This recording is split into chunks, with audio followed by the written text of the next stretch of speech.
Welcome back to High School Football Weekly. Dick, before we start talking about the Class B in particular, I want to make sure everyone knows Wednesday, besides Hutch Tech at Amherst, Lockport is going to NT Wednesday for a matchup game. Those Chuck Funky Bulls for Double A. Clarence hosting Niagara Falls Thursday at 6 p.m. And West Seneca East is heading to Will South. That's Wednesday at 6 p.m. Let's get into the Class Bs here if we can, Dick, and just some of the bigger games. Well, some of the bigger games, all playoff games. They're all big.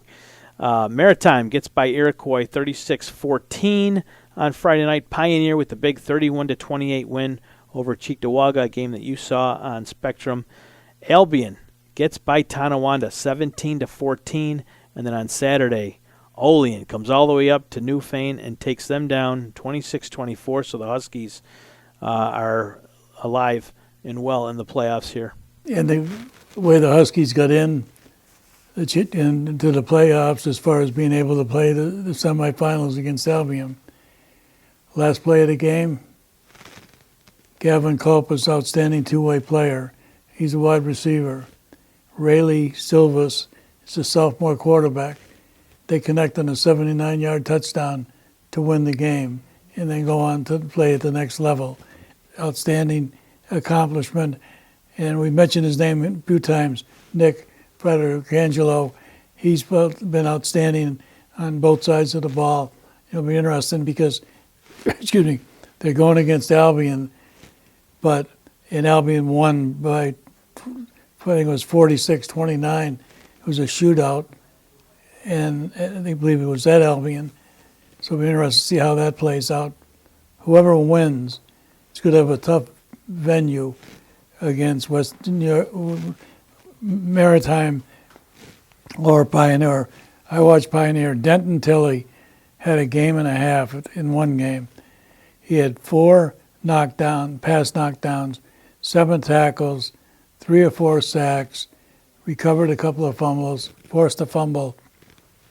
And then if you take a look... Well, hang on a second. Did he pass out popcorn at halftime? Yes.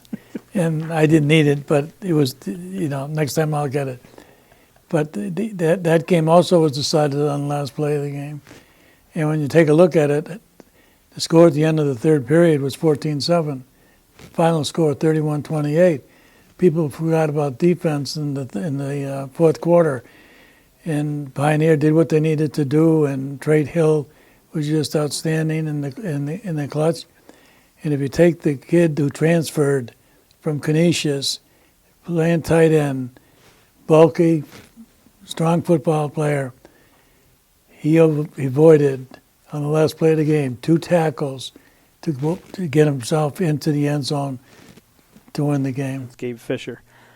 And we had talked about that in the opening segment, how tough it is to beat a team twice in the same season. I was at the first Cheektowaga Pioneer game. I thought Cheektowaga had more talent spread out.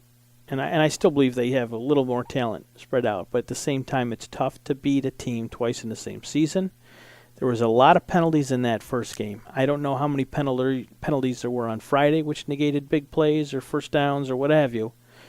But I thought Cheektowaga would have a tough time beating Pioneer the second time around, regardless of where that game was played. I just think Pioneer is a more disciplined team than Cheektowaga, and for that's why I wasn't surprised to see Pioneer pull that out. I can care less what plays were run at the end of the game.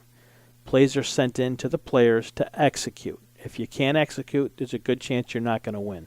The coaches will always send in the play that they believe you're going to make. You're going to get those yards. You're going to get that score. And sometimes it just doesn't go. It just doesn't happen is the way you draw it up. They won the battle of the trenches, particularly with Tilley. And they also dominated, I think, the clock, because one of the things that Cheektowaga didn't have was a running game, and I think that cost them big time. Aaron Smith had an excellent game, a few touchdown passes. He's a big kid; he could run. But Pioneer, they came to play, and they deserve to win.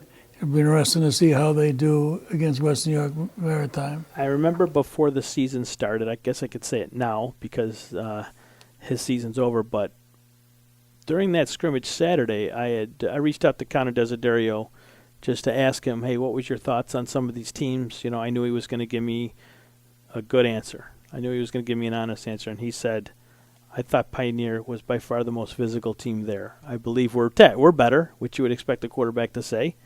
But he said by far Pioneer was the most balanced and the most physical. And when you have a balanced team and a physical team, you could beat speed and you could beat athleticism, I believe, all day when you have those two characters.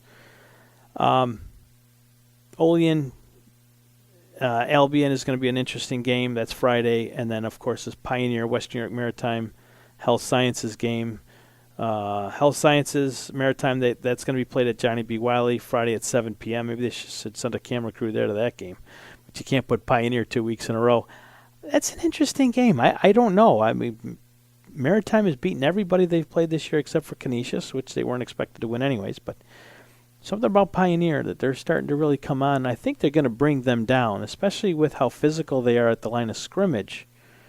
We'll have to wait and see. The Maritime team is very good. They've got a running back number 4. I believe it's John Williams that might have been injured in that first game against Cheektowaga, so we didn't see him until just a couple of weeks ago. He's a very strong, hard runner. Cheektowaga had a very strong, tough runner as well, a freshman there, Warburton. We'll have to see. I mean, this is a huge test for Pioneer, but I'm not going to be surprised if they pull off the quote-unquote upset here. Well, Western New York Maritime also has an outstanding sophomore, Addison Copeland. Great football player. Who's Great also an outstanding football player, and he'll be playing Division I ball. And they've got tremendous athleticism. And if you take the fact that Health Sciences merged with Maritime this year, and that just added to their strength and speed and talent. And it doesn't surprise me that they are where they are, and wouldn't surprise me if they wound up at the stadium. But I think that Pioneer, particularly with their line play, could be the difference. Okay, that's going to wrap it up for the Class B portion of our show. We'll be back in just a moment with Class C.